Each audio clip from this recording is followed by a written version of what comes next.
ஏற்று வழிபடும் எங்களுக்கு அருள் புரிவீராக. உன்னோடு தூயாவின் ஒன்றும் இறைவனாய் என்றென்றும் ஆட்சி செய்கின்றீர்கள் ஆண்டவரும் உன் திருமகமாய் இயேசு கிறிஸ்து வழியாக உம்மை மன்றாடுகின்றோம்.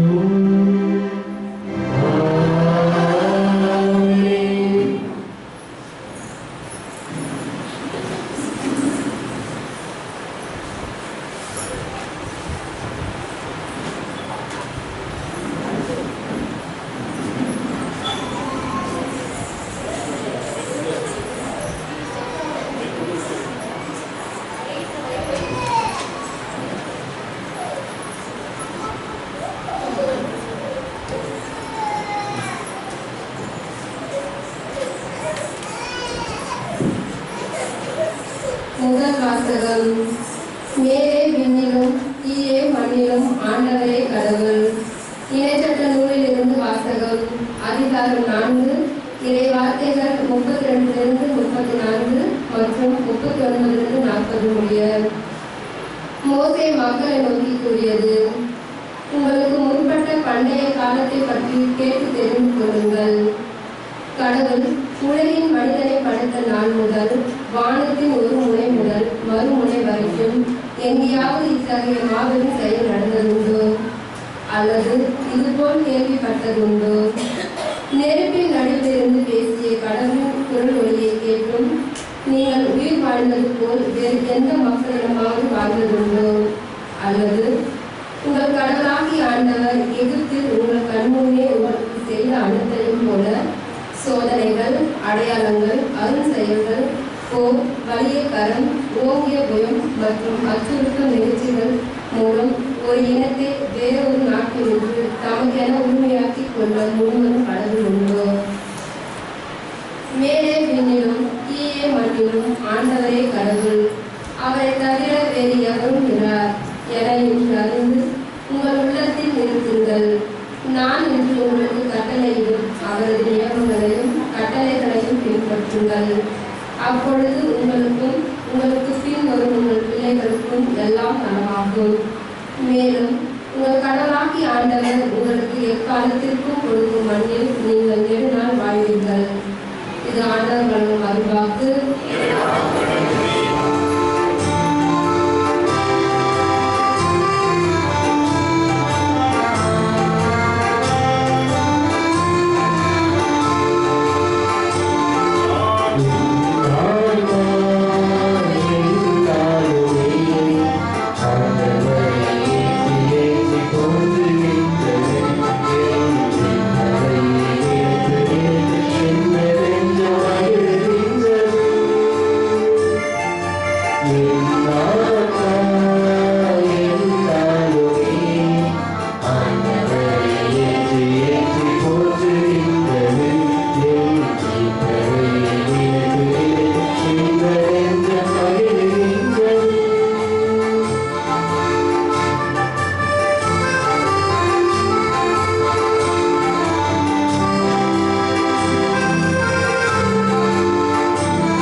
Yeah.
வாசகம். கடவுளின் பிள்ளைகளுக்குரிய மனப்பான்மையை பெற்றுக் கொண்டீர்கள். திருத்தூதர் பவுல் உரோமருக்கு எழுதிய திருமுகத்திலிருந்து வாசகம். அதிகாரம் 8 இறை வசனங்கள் 14 முதல் 17 முடிய.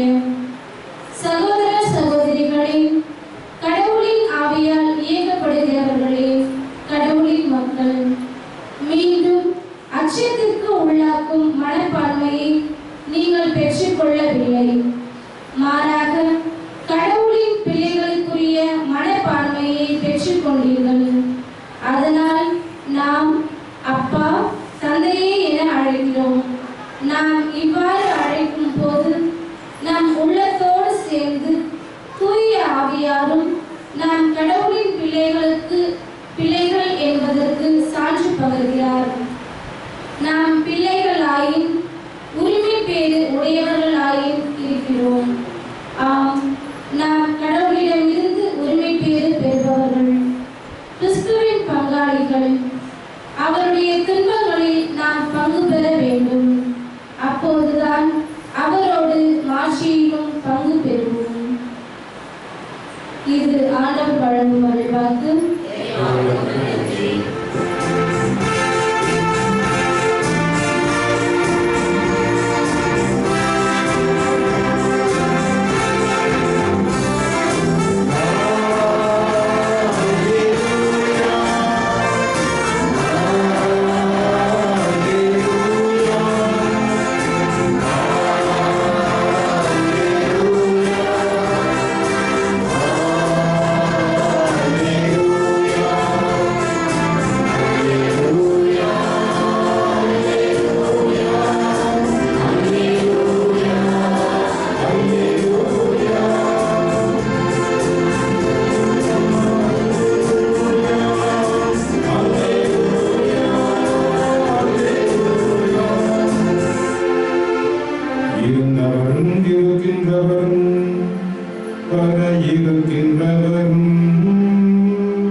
அக்காலத்தில் 11 சீடர்களும் இயேசு தங்களுக்கு பணித்தபடியே கலிலேயாவில் ஒரு மலைக்கு சென்றார்கள். அங்கே அவரை கண்டு பணிந்தார்கள்.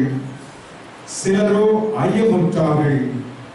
இயேசு அவர்களை அணுகி, விண்ணுலகிலும் மண்ணுலகிலும் அனைத்து அதிகாரமும் எனக்கு அருளப்பட்டிருக்கின்றன. எனவே நீங்கள் போய் எல்லா மக்கள் இனத்தாரையும் சீடராக்குங்கள். தந்தை, மகன், தூய ஆவியார் பெயரால் திருமுழுக்கு கொடுங்கள். நான் உங்களுக்கு கட்டளையிட்ட யாவையும் அவர்களும் கடைபிடிக்கும்படி கற்பியுங்கள். இதோ உலக முடிவு வரை என்னாலும் நான் உங்களுடன் இருக்கிறேன் என்று கூறினார். ஆண்டவரின் அருள்வாக்கு.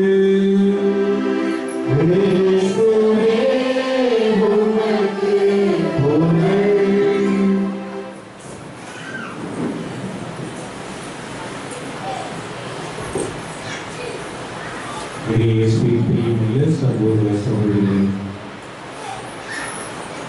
உங்களை நான் பார்க்கும் பொழுது எனக்கு அந்தமான் ஞாபகம் தான் வருகிறது. அந்தமானிலே நான் ஒரு 5 வருடம் இருந்தேன். அப்பொழுது தமிழ் மக்கள் அங்கே இருக்கிறார்கள். ஒரு மழை நீரில் ஒரு கோவில் ஒன்று இருக்கின்றது. அந்த கோவிலுக்கு மலைக்கு கீழே இருக்குது, அந்த கோவில் மலைக்கு மேலே இருக்கு. அது வந்து வடக்கு சின்னப்பர் கோவில். அங்கே ஒரே ஒரு வீடு மட்டும்தான் அந்த இடத்துல இருக்கிறது. நல்ல ஒரு கேத்தலிக் ஃபேமிலி. அதை ஒரு 2 கிலோமீட்டர் 3 கிலோமீட்டர் தொலைவில் தான் மற்ற மக்கள்லாம் இருக்கிறாங்க. அங்கே ஒவ்வொரு செவ்வாய்க்கிழமையும் அங்கே போகிறோம். பெரிய ஒரு காடு போல போகும். அது இல்லை, அங்கே பாம்பு தேர் எல்லாமே அதை வந்து போகும். அப்படி இருந்தாலும் ஒரு மக்களுக்காக அந்த ஊருக்கு செல்வேன். அங்கே ஒரு திருவிழா நடத்துவாங்க. வருஷம் வருஷம் நல்ல ஒரு திருவிழா. எங்கெங்கெல்லாம் தமிழ் மக்கள் அந்தமான இருக்காங்களோ அவங்களாம் இங்கே வந்துருவாங்க. வடக்கு சின்னப்பர் திருவிழா அன்னைக்கு வழக்கம் கூட நம்ம ஊரில் நீங்கள் எப்படி ஆடு வெட்டுவீங்களா, இன்னைக்கு நீங்கள் வெட்ட மாட்டீங்க, கோழி வெட்டுவீங்களா, அங்கே வந்து ஆடு வெட்டுவாங்க. ஒவ்வொரு குடும்பம் அப்படின்னு சொல்லிட்டு ஒரு 20-30 ஆடு வரும். அங்கே என்ன ஒரு பெரிய ஒரு புதுமைனா, இதுவரை அந்த சமைத்த உணவு காலியாகவே ஆகலையாம். நிறைய மக்கள் வருவாங்க. எனக்கு ஆச்சரியம், ஐயோ போதுமா என்ன தெரியலையே, நான் 5 வருஷம் இருந்து 5 வருஷம் போவேன். நான் ஒவ்வொரு முறையும் கேட்கும்பொழுது இந்த பல மீடியாவும் ஒரு சிலுவை வச்சிருக்காங்க அந்த கோயில் பக்கத்தில். அந்த சிலுவைக்கு அடியில் புதைச்சுவாங்க. இது வருஷம் நடக்கிற ஒரு பெரிய ஒரு புதுமை. அந்த ஊரில் மக்களே, திருவிழா நமக்கு கூறுவது இதுதான். நமக்கு இயேசு கிறிஸ்து இந்த உலகத்திலே பிறந்தார், உலகத்திலே வளர்ந்தார், மறைந்து உயிர் தெழுந்து தூய ஆவியை தன்னுடைய அப்போஸ்தலர்களுக்கு கொடுத்த பிறகு நற்செய்தி கேட்டது போல உலகத்துக்கும் சென்று நற்செய்தி அறிவியுங்கள் அப்படின்னு சொல்லி தன்னுடைய சீடர்களுக்கு கூறுகின்றார். அப்படி கூறிய அந்த வார்த்தைகளுக்கு ஏற்ப அப்போஸ்தலர்கள் தூய ஆவியை பெற்ற பிறகு அதற்கு முன்பாக ஒரு சிறிய ஒரு சமூகம் தான், இவ்வாறு ஒரு 10 பேர் 15 பேர் அப்படி இருந்த ஒரு சமூகம் தான் கிறிஸ்தவ சமூகம். அந்த ஒரு சமூகம் தான் இன்றைய உலகத்திலே எல்லா திசைகளிலும் எல்லா நாடுகளிலும் கிறிஸ்தவ சமூகம் பரவி இருக்கின்றது. எவ்வாறு அந்த சமூகம் இருந்தது? ஒரு குட்டி திருச்சபை உங்களை போல 10 குடும்பம் 15 குடும்பம். நான் சொல்றது ஒரே ஒரு குடும்பம் அந்த இடத்துல. அவங்க தான் அந்த குடும்பம் அந்த கோவிலை வந்து கட்டணுங்க, அவங்க தான் அந்த கோவிலை பராமரிக்கிறவங்க. பட் அந்த குடும்பம் எவ்வாறு மற்றவர்களை இந்த ஒரு திருச்சபைக்கு பெரிய ஒரு திருச்சபையை கொண்டு வந்தது அப்படின்னு சொல்லிதான் எனக்கு ஒரு பெரிய ஆச்சரியமாக இருந்தது. அதே போலதான் இந்த ஒரு சமூகம். இந்த ஒரு சமூகத்தை பார்க்கின்ற பொழுது எனக்கு ஒரு ஆச்சரியம். அதனால ஃபாதர் சொன்ன உடனே இந்த மாதிரி பூமிக்கு போனோம் அப்படின்னு சொன்ன எனக்கே ஒரு மகிழ்ச்சி. அன்னைக்கு ஒருத்தர் வந்து நான் வந்து ஊருக்கு போகும்போது ஒருத்தர் கொண்டு வந்தார் பத்திரிகை, ஃபாதர் இது மாதிரி பூமிக்கு திருவிழா அப்படின்ட்டு. நான் நினைச்சு பார்க்கல, நான் வருவேன்ட்டு. நான் ஊருக்கு போறேனே வருவேனா அப்படின்னு சொல்லிட்டு நான் பார்க்குறேன், நான் ஊருக்கு போறேன்னு சொல்லி நான் வரேன். அந்த மாதிரி மக்களே, அது ஒரு குட்டி திருச்சபை எவ்வாறு அன்று இருந்ததோ அதே போலதான் இன்று நான் பார்க்கின்றேன். அந்த ஒரு சமூகம் கிறிஸ்துவ சமூகம் ஒற்றுமையின் சின்னமாக இருந்தது. ஒற்றுமை இதை பார்த்துதான் நிறைய மக்கள் கூடி வந்தார்கள். இவர்களிடம் வித்தியாசம் இருக்கின்றது. இந்த மக்களிடம் ஏதோ ஒரு வித்தியாசம் இருக்குது. யாரும் ஒருத்தர் இறந்தாங்க, மறைத்தாங்க, ஆனால் வைத்திருந்தார் அப்படின்னு சொல்லி இந்த மக்களை ஒன்று கூடி தன்னுடைய பொருட்களையும் தன்னுடைய எல்லாவற்றையும் பொதுவாக கருதி இந்த மக்கள் நன்றாக சந்தோஷமாக வாழ்கின்றார்களே அப்படின்னு சொல்லி மற்ற மக்களுக்கு ஒரே ஆச்சரியம். மக்களே, இந்த ஆச்சரியம் இந்த பகுதி மக்களுக்கு கொடுக்க வேண்டும். அதுதான் திருவிழா. இன்றைய நாளிலே நாம் கெவியை பற்றி பேசிக் கொண்டு இருக்கின்றோம். கெவியை நாம் ஏறெடுத்து பார்க்கின்ற பொழுது அந்த ஒரு ஒற்றுமையின் அடையாளம் தான் கெவி. ஒவ்வொரு முறையும் இந்த பகுதி மக்களுக்கு வழியாக சென்ற பொழுது நிச்சயமாக அவருடைய கடை ஒரு பக்கம் சாயும். அந்தோனியாரையும் மாதாவையும் நம்முடைய இயேசு கிறிஸ்துவை பார்ப்பது நிச்சயமாக அந்த ஒரு அடையாளம் அங்கே தென்படும். எவ்வாறு முதல் கிறிஸ்துவ சமூகம் இயேசு கிறிஸ்துவை அடையாளப்படுத்தி ஒற்றுமையோடு வாழ்ந்ததை மக்கள் கண்டுணர்ந்தார்களோ அறிந்து கொண்டார்களோ, அதே போல இந்த சமூகத்தில் வாழ்கின்ற ஒவ்வொரு கிறிஸ்தவர்களும் இந்த ஒரு அடையாளத்தை நம்முடைய மக்களுக்கு கொடுக்க வேண்டும். இதுதான் முதல் கருத்து. ஒற்றுமை அடையாளம் இந்த ஒரு திருச்சபை, ஒரு குட்டி திருச்சபை. நம்ம வழக்கமாக சொல்லுவாங்க, ஒரு ஃபேமிலி தான் சாமி, நீங்க பூசிக்கு வருவீங்களா அப்படின்னு கேட்பாங்க. ஒரு ஃபேமிலியா இருந்தாலும் ஒரு ஆளா இருந்தாலும் நான் பூசைக்கு வருவேன் அப்படின்னு சொல்றேன். அதுவே பூசை என்பது மக்களை பார்த்து இல்ல, உங்களுடைய விசுவாசத்திற்கு தான், விசுவாசத்தை வளர்ப்பதற்கு, நம்பிக்கையை வளர்ப்பதற்கு தான் இந்த ஒரு திருப்படி. ஆகவே ஒரு குடும்பமாக நாம் சரி, ஒரு ஆளாக நாம் சரி, நாம் அனைவரும் ஒற்றுமைக்கு அடையாளமாக முதல் கிறிஸ்தவனுடைய அந்த ஒரு ஒற்றுமை நம்முடைய சமூகத்தில் இருக்க வேண்டும். அதை நான் பார்க்கின்றேன். எவ்வாறு நீங்கள் தேர்ப்பவை எழுதீர்கள், எவ்வாறு ஒற்றுமையோடு இருந்தீர்கள். எனக்கு ஒரு ஆச்சரியம், என்னுடைய ஸ்டூடெண்ட்டை பார்த்தேன் நான், சோனியா, என்னுடைய ஸ்டூடெண்ட். நான் ஏழகிரியில் வந்து கொஞ்ச நாள் இருந்தேன் நான் காலேஜில். எனக்கு ஆள் அடையாளம் தெரியல. ஓடி வந்து ஃபாதர் ஞாபகம் இருக்கிறாங்க கேட்கலாம். ஸோ ஒரு வகையில் நல்லதுதான், என்னுடைய ஸ்டூடெண்ட் பார்த்தது இல்லை. ஸோ அவ்வாறு அதை விட்டு தான் டிவியில் பிடிச்சாங்க, எனக்கே தெரியல, அதை விட்டு தான் பிடிச்சேன். அந்த மாதிரி ஏற்படி இது நமக்கு ஒரு பெரிய பாடம், ஒற்றுமை அடையாளம். இரண்டாவது, நமது அன்னை ஒரு நமக்கு ஒரு எடுத்துக்காட்டு. நம் அனைவருமே குடும்பத்தில் இருக்கின்றோம். யாருமே தனியாக இல்லை, யாரும் மேலிருந்து கீழாக. இயேசு கிறிஸ்துவை தவிர எல்லோருமே நாம் ஒரு குடும்பத்திலிருந்து தான் வருகின்றோம். அன்னையானவர்கள் ஒரு குடும்ப தலைவியாக இருந்திருக்கின்றார். அங்கே 3 நபர்கள் இருந்தார்கள் அந்த குடும்பத்தில். யாரெல்லாம் இருந்தார்கள்? ஒரு குடும்பத்தில் 3 நபர்கள் இருந்தார்கள். மரியா, இயேசு கிறிஸ்துவின் குடும்பத்தில் யாரெல்லாம்? சூசை, மரியா, இயேசு கிறிஸ்து. இந்த சூசை மரியா இருந்ததால் தான் இயேசு கிறிஸ்து அங்கே இருந்தார். நாம் முக்கியமாக புரிந்து கொள்ள வேண்டும். ஒரு குடும்பத்திலே நான் பெரியவனா நீ பெரியவனா என்று கருதக்கூடாது என்பதை நம்முடைய அன்னையானவள் ஒவ்வொருவருக்குமே எடுத்துக் கூறுகின்றார். அவளுக்கு நிகழ்ந்த நிகழ்வுகளை பார்க்கின்ற பொழுது நமக்கெல்லாம் நடக்கின்ற நிகழ்வுகள் ஒன்றுமே இல்லை, ஒன்றுமே இல்லை. காரணம், திருமணம் ஆகாத முன்பே அவளுக்கு துன்பங்கள் தொடங்கிவிட்டன. அவருடைய பெற்றோர் எப்படி அவளை வளர்த்திருப்பார்? அன்புக்குரியவர்களே, நம்முடைய அன்னையானவள் நம்முடைய குடும்பத்தை எவ்வாறு உருவாக்க வேண்டும், எவ்வாறு வளர்த்தெடுக்க வேண்டும், எவ்வாறு திருச்சபைக்கு ஏற்ற ஒரு குடும்பத்தை உருவாக்க வேண்டும் என்ற அந்த ஒரு பாடத்தை நமக்கு அன்னையானவள் கொடுக்கின்றார். மாநகரிலே ஒரு குடும்பத்திலிருந்து தான் பிள்ளைகளை கூப்பிடுகின்றார். தனியாக ஒரு பிள்ளையை உருவாக்கவில்லை. 7 பிள்ளைகள் அங்கே இருக்கின்றவர்களை தான் கூப்பிட்டு, இங்கே நான் கோவில் கட்டுங்க, இங்கே நான் இங்கே இருக்கிறேன் அப்படின்னு சொல்லி இந்த அன்னையாம் கன்னிமரியாள் குடும்பத்திலே அவள் முக்கியத்துவம் கொடுக்கின்றார். ஆகவே ஒரு கூட்டி திருச்சபை என்பது ஒரு குடும்பம்.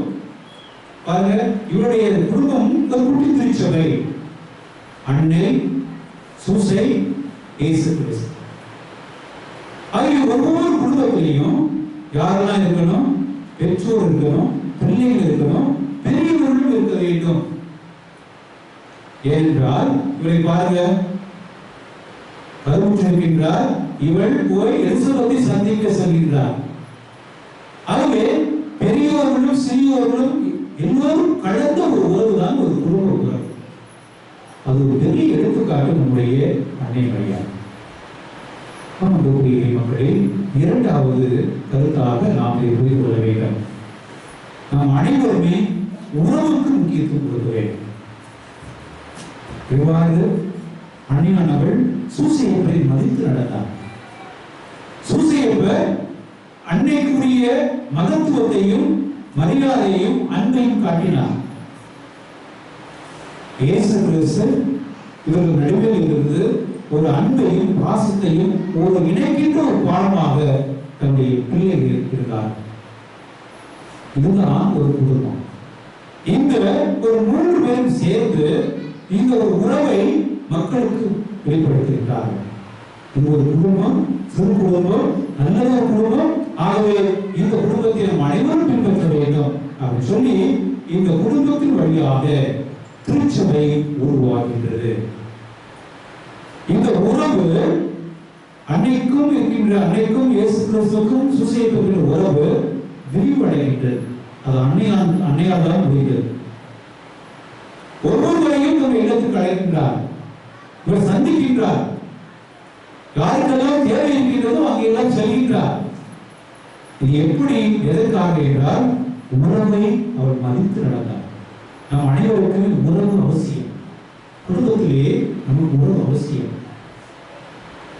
இவரின் நடுவிலே இயேசு கிறிஸ்து பாடமாக இருந்து அன்னைக்கும் சுசேஷத்திற்கும் ஒரு உறவை இயேசு கிறிஸ்து நிலைப்படுத்தினார். அன்புக்குரிய மக்களை நாம் இதை புரிந்து கொள்ள வேண்டும். நம்முடைய கொண்டாட்டங்கள் நம்முடைய குடும்பத்திற்கு ஒரு கொண்டாட்டமாக இருக்க வேண்டும். நம்முடைய கொண்டாட்டம் ஒரு பங்கிற்கு கொண்டாட்டமாக இருக்க வேண்டும். நம்முடைய தந்தை சொன்னது போல நீங்கள் 8 ஜோடி இருந்தாலும் நீங்கள் அந்த பங்கிலே உறவோடு இருக்கிறீர்கள். உறவுடைய கொண்டாட்டம் தான் இந்த ஒரு கொண்டாட்டம். நிச்சயமாக உறவை நாம் கொண்டாட வேண்டும். ஆகவே தான் இந்த ஒரு கொண்டாட்டம் ஒரு சிறந்த கொண்டாட்டமாக இருக்கின்றது. ஒவ்வொருவருமே எதிலே நாம் உறவில் இருக்கின்றோம், நம்பிக்கையிலே ஒவ்வொருவரை சார்ந்து இருக்கின்றோம். நம்முடைய நம்பிக்கை ஒரே நம்பிக்கை. அதன் அடிப்படையிலே நாம் இங்கே ஒன்றாக கூட இருக்கின்றோம். நம்பிக்கை, விசுவாசம். இங்கே ஒன்று முழுவதும் அடையாளம் நம்முடைய விசுவாசம் தான். இதை குறிப்பதற்காகத்தான் இன்று திருச்சபையானது 3 கடவுள் அப்படி சொல்லி ஒரு விழாவை கொண்டாடுகின்றது. இந்த 3 கடவுளும் ஒரு உறவிலே இருப்பதால் தான் நாம் இங்கே ஒரு உறவிலே இருக்கின்றோம். நம்பிக்கையின் உறவிலே, விசுவாசத்தின் உறவிலே, ஒரு திருச்சபையினுடைய அங்கத்தினர் என்ற முறையிலே நாம் இங்கே ஒன்றாக போயிருக்கின்றோம். ஆகிய அன்புக்குரிய மக்களே, நம்ம அன்னையாம் கன்னிமரியாவுடைய திருவிழாவை கொண்டாடுகின்ற நாளிலே நம் அனைவரும் இதை புரிந்து கொண்டு உறவுக்கு நாம் முக்கியத்துவம் கொடுக்க வேண்டும். இவ்வாறு அன்னையானவள் தன்னுடைய குடும்பத்திலே உறவை வலுப்படுத்தி இயேசு கிறிஸ்துவை மையப்படுத்தி அந்த குடும்பத்தை திருக்குடும்பமாக அவர் வழிநடத்தினாலும், அதே போல இங்கே இருக்கின்ற ஒவ்வொருவருமே நம்முடைய குடும்பத்தை திருக்குடும்பமாக நாம் வழிநடத்த வேண்டும். அதற்கு அவசியம் நம்முடைய நம்பிக்கையும் நம்முடைய விசுவாசம். நம்பிக்கை எதிலே? 3 கடவுளிலே. விசுவாசம் 3 கடவுளிலே. இது இரண்டும் நம்முடைய குடும்பத்திலே வலிமையாக இருந்தால் நிச்சயமாக நம்முடைய அன்னையானவள் இயேசு கிறிஸ்துவை நம்முடைய குடும்பத்துடைய மத்தியிலே நிறைவேற்றுவார். இயேசு கிறிஸ்துவுடன் அவள் கெஞ்சி கேட்பார், என்னுடைய பிள்ளைகளுக்கு நீர் அவர்கள் கேட்கின்ற அனைத்து தேவைகளுக்கும் வரங்களாக நீ கொடுக்க வேண்டும் என்று அன்னையானவள் இயேசு கிறிஸ்துவை கொண்டாடுவார். நிச்சயமாக ஒரு நம்பிக்கை நம் அனைவருக்கும் தெரியும். எவ்வாறு அன்னையானவள் தேடி வந்தவர்களுக்கு எப்போதுமே உதவிக்கரம் நீட்டக்கூடிய நம்முடைய தாய் அன்னை மரியா. நம்முடைய அன்புக்குரியவர்களே, நாம் அனைவரும் இதை புரிந்து கொள்வோம். முதல் கருத்து, ஒற்றுமையின் அடையாளமாக இந்த ஒரு சிறிய திருச்சபை இருக்க வேண்டும். அதில் நீங்கள் இருக்கின்றீர்கள், நான் ஆழமாக இருக்க வேண்டும். ஒற்றுமையின் அடையாளமாக. இரண்டாவது, உறவிலே நீங்கள் நிலைத்திருக்க வேண்டும். கிறிஸ்துவ உறவிலே, திருச்சபையுடைய உறவிலே, உங்களுடைய பங்கினுடைய உறவிலே, உங்களுடைய குடும்பத்திலே இருக்கின்ற ஒவ்வொரு மீதும் நீங்கள் உறவு இருக்க வேண்டும். சண்டை சச்சரவு நீங்கி அமைதியோடு, மகிழ்ச்சியோடு, சந்தோஷத்தோடு நாம் நம்பிக்கையை வெளிப்படுத்தினால் நிச்சயமாக நாம் எடுக்கின்ற ஒவ்வொரு நிகழ்வும் ஒரு திருநிகழ்வாக, நல்ல மகிழ்ச்சியுள்ள நிகழ்வாக வளரும். நம்முடைய கூட்டு திருச்சபை, கூட்டம் திருச்சபை ஒரு நல்ல ஒரு சாட்சியுள்ள திருச்சபையாக வளரும் என்பதிலே எந்த ஒரு ஐயமும் இல்லை. ஆகவே இந்த ஒரு கருத்திலே நாம் மனதில் வைத்துக் கொண்டு தொடர்ந்து திருப்பதியை கொண்டாடுவோம். ஆமென்.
மேலும் இங்கு வந்திருக்கிற ஒவ்வொரு மக்களையும் இந்த பகுதியில் வாழ்ந்த ஒவ்வொரு குடும்பங்களை நிறைவாக ஆசிரியத்து உடல் உள்ளங்களை பெற்றுக் கொள்ளும் எல்லா தீவிலிருந்து பாதுகாக்கப்படவும் மூவொரு இறைவன் நிலைத்து நம்பிக்கைக்கு ஏற்ற சான்று வாழ்க்கை அன்பு உறவின் வாழ்க்கை மூலமாக வாழவும் மற்றும் இந்த விழா சிறப்பு அமைய தன்னுடைய உடல் உழைப்பை கொடுத்து பல விதங்களிலே இந்த விழா சிறப்பு அமைய தங்களையே தியாகமாக்கி கலைத்து கொண்ட அனைத்து நல்லுள்ளங்களை மற்றும் இந்த விழா விசுவாசமாக இந்த மூன்றடக்கிய கல்வியை கொடுத்து திருவாளர் அமலாங்கோ சேவை குடும்பத்தினை உழைக்கிறதுக்கு நிறைவேறும் மற்றும் இந்த திருப்பணியிலே நன்றி வழியாக மற்றும் சிறப்பு கருத்துக்களுக்காக ஒப்பு கொடுத்த அவருடைய எண்ணங்களை நிறைவேற செய்திடும் ஆகவே தொடர்ந்து இந்த மக்கள் எல்லாத்தையும் இருந்து பாதுகாப்பு பெற்று உடல் உணவத்துடைய மகிழ தொடர்ந்து இந்த நம்பிக்கை கொண்டாட்டம் தொடர்ந்து இவர்கள் இந்த பகுதியிலே வாழ்கின்ற மக்களுக்கு எடுத்துக்காட்டான சாட்சி வாழ வளர்த்த வேண்டுகின்றோம் மற்றும் இந்த பகுதியில் வாழ்கின்ற மற்ற பிற பல சகோதர சகோதரிகளுக்காக கொண்டாடுகின்றோம். ஆண்டவரை அவர்களும் அன்றைக்கு சிறப்பு பணிகளை நிறைவாக பெற்று உடல் உலகத்தோடு என்று மகிழ எண்ணங்களை நிறைவேற திருவை செய்துள்ளோம். தொடர்ந்து நாங்கள் என்றும் இணைந்து நற்கடை தருகின்ற மக்களாக வாழ அன்றைக்கு ஏற்ற அன்பு பிள்ளைகளாக அவர்களுடைய விருப்பப்படைகளை வாழ்க்கை அமைத்து இறுதியை மீட்பை பெற்றுக்கொள்ள வரம் தர வேண்டும். ஆண்டவரை மன்றாடுகிறோம். நம்முடைய தனிப்பட்ட கருத்து குடும்ப கருத்துக்கள் பங்கின் கருத்துக்களுக்காக மன்றாடுவோம்.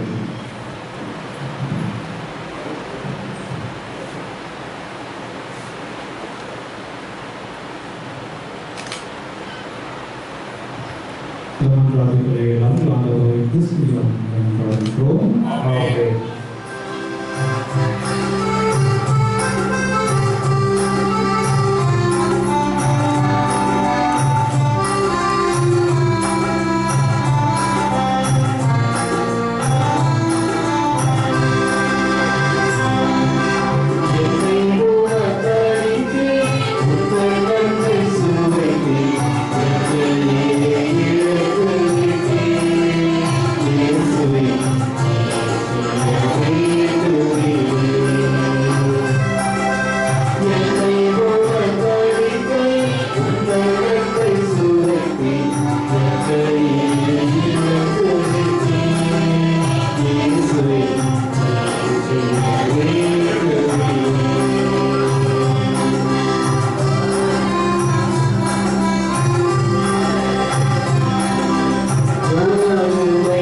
ஆண்டவருக்கு நன்றி செலுத்துவது மெய்யாகவே தகுதியும் நீதியுமாகும். எங்களின் கடமையை நீக்கக்கூடிய செயலாகும். உங்களுடைய ஒரே பேரான மகனோடும் தூய ஆவியாரோடும் வாழ்வகையில் ஒருவராய் இராமல் மூவராய் இருந்ததாலும் இறை தன்மையில் ஒரே கடவுளாகவும் ஒரே ஆண்டவராகவும் இருக்கின்றேன். ஏனெனில் வெளிப்படுத்தியதால் உன் மாட்சி பற்றி நாம் நம்புவதையே உன் மகனை குறித்தும் தூய ஆவியரை குறித்தும் எத்தகைய வேறுபாடின்றி நம்புகின்றோம். இவ்வாறு உண்மையான நிலையான கடவுள்தன்மையை நாங்கள் அறிக்கையிடும் பொழுது ஆழ்வகையில் தனித்தன்மையும் இறை இயல்பில் ஒருமையையும் மாண்பில் சமத்துவத்தையும் போற்றுகின்றோம். ஆகவே வானத்தூதர்களும் முதன்மை வானத்தூதர்களும் சிராபிகளும் உண்மை புகழ்ந்து நாடோறும் முடிவின்றி ஆத்தரித்து ஒரே குரலாய் பாடுவதாவது:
உடலும் இரத்தமாக எங்களுக்கு இவை ஆதரவாக. அவர் பாடுபட விரும்பினை கைவித்த போது அப்பத்தை எடுத்து நன்றி செலுத்தி அதை கேட்டு தம் சீடர்கள் கழித்தவர் கூறுகிறார்கள்: அனைவரும் இதிலிருந்து பெற்று உண்ணுங்கள், ஏனெனில் இது உங்களுக்காக கையளிக்கப்படும் என் உடல்.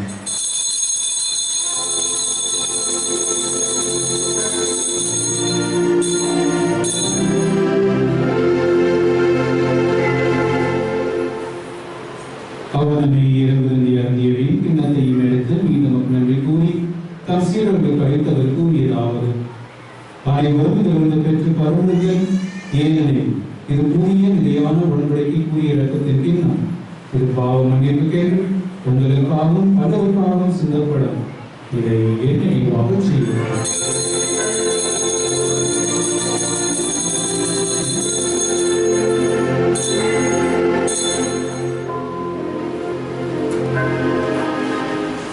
நம்பிக்கையின் மறைபொருள்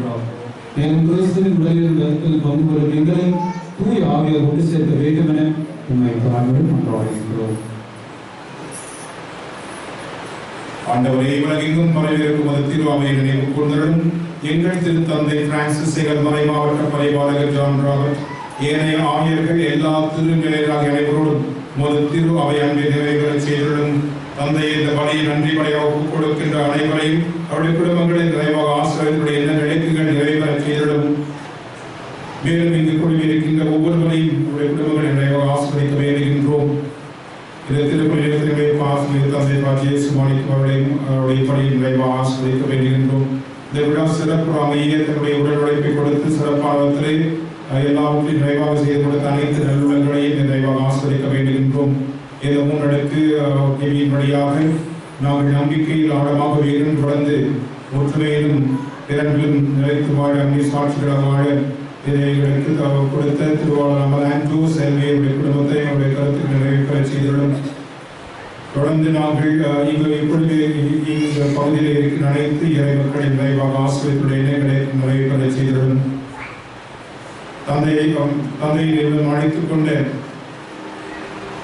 ஜெயபிரகாஷ் செல்வராஜ் பிரான்சிஸ் ஞானம்மா சபரி மாற்றி வேதனை நடித்துக் கொண்ட உம்மடியார் ஆயர் தேவதாஸ் ஆம்ப்ரோஸ் என்னும் மடியார்களுடைய நினைவு கூந்தலும் திருமகனோடு அவர் இறப்பில் இணைக்கப்பட்டிருக்கின்ற இவர்கள் வீட்டிலும் அவரை போல இருக்க செய்திருந்தும் மேலும் வீட்டுடன் எதிர்நோக்குடன் கீழ்கொள்ளும் எங்கள் சகோதர சகோதரிகளையும் இறந்தோர் அனைவரையும் இறக்கத்துடன் நினைவு கூந்தம் திருமகளுடைய ஏற்றலும் எங்கள் அனைவர் மீது இறக்கமாயிரும் கடவுளின் கன்னித்தாயான மாட்சிமிக்க மரியா அவருடைய கணவரான புனித யோசேப் புனித திருத்துதர்கள் புனித ஜான் போஸ்கோ புனித அந்தோனியார் புனித தேவசகாய் மற்றும் இவ்வுலகில் நமக்கு முதலாயிருந்தோராகிய புனிதர் அனைவருடனும் நாங்கள் நிலைவாழ் பங்கு கொள்ளும் தகுதி வைத்து திருமகன் இயேசு கிறிஸ்துவடியால் உம்மை புகழ்ந்தேத்து வர வருடம் உம்மை மன்றாடுகின்றோம்.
விருந்துக்கு அழைக்கப்பெற்ற நம் அனைவரும் பேறு பெற்றோம்.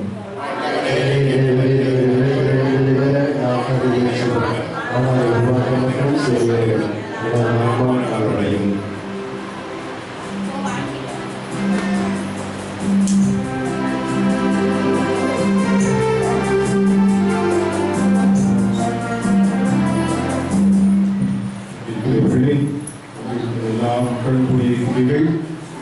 இந்த திருவிருந்திலே தகுந்த தயாரிப்புள்ள கத்தோலிக்க கிறிஸ்தவர்கள் மட்டும் பங்கேற்க பயன்போடு கேட்டுக்கொள்கின்றோம். இது பிரசாதம் அல்ல, மாறாக கத்தோலிக்க கிறிஸ்தவர்கள் அவரது நம்பிக்கை வெளிப்பாடாக பெறுகின்ற புனிதமான ஒரு திருவிருந்து. எனவே இந்த திருவிருந்திலே பிற மதத்தினர் பங்கு பெற வேண்டாம் என்று பயன்போடு கேட்டுக்கொள்கின்றோம்.